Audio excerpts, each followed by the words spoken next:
Here we are, we're Caucasian Jewish people, and now you have people in Africa saying that they're the real people of Israel. It can't be ruled out at all. I'd like to bring up a few specific examples, because they're going to be game changers. Deep into Africa,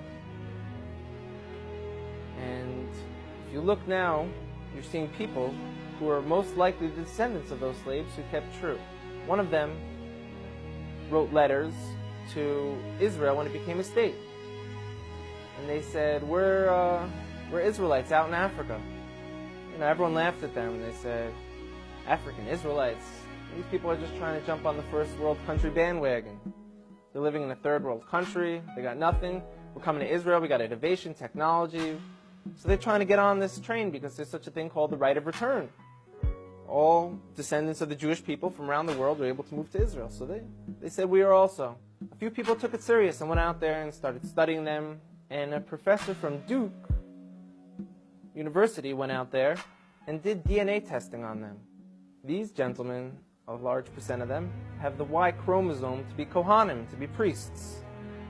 Now, if anyone who doesn't know, a priest is a specific family clan of the nation of Israel who come from Aaron, the brother of Moses, who was the first priest. And anyone descended from Aaron has the status title priest. And we found that these men in this village in South Africa called Lemba, L-E-M-B-A, carry this genetic marker to let us know that they share the same as from the Sephardic and the Ashkenaz and the population of the people in Israel today. They share the same exact DNA marker. It's mind-blowing. So everyone kind of got humbled a little bit, who laughed at them and said, now what? Now what do we do about this? This could have tremendous implications.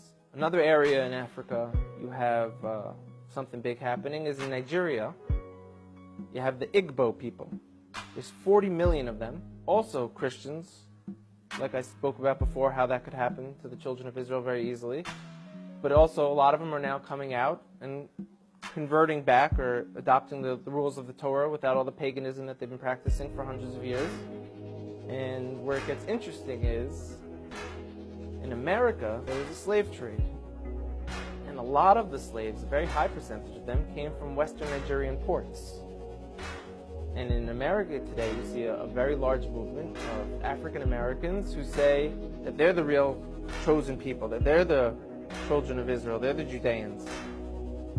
So what are they just trying to create an identity for themselves because they were slaves, or is there really something here? And the answer is, most likely there is something there. And most likely, maybe that they were the original Israelites, or maybe that the Jewish people today who are white, Caucasian people came in a little bit later on. We know that some of the greatest sages of the transmission of the Torah were converts from Rome. So here we are, we're Caucasian Jewish people, and now you have people in Africa saying that they're the real people of Israel. It can't be ruled out at all. We know they were sold into slavery. We know now that they're fulfilling prophecies by saying, we're coming back.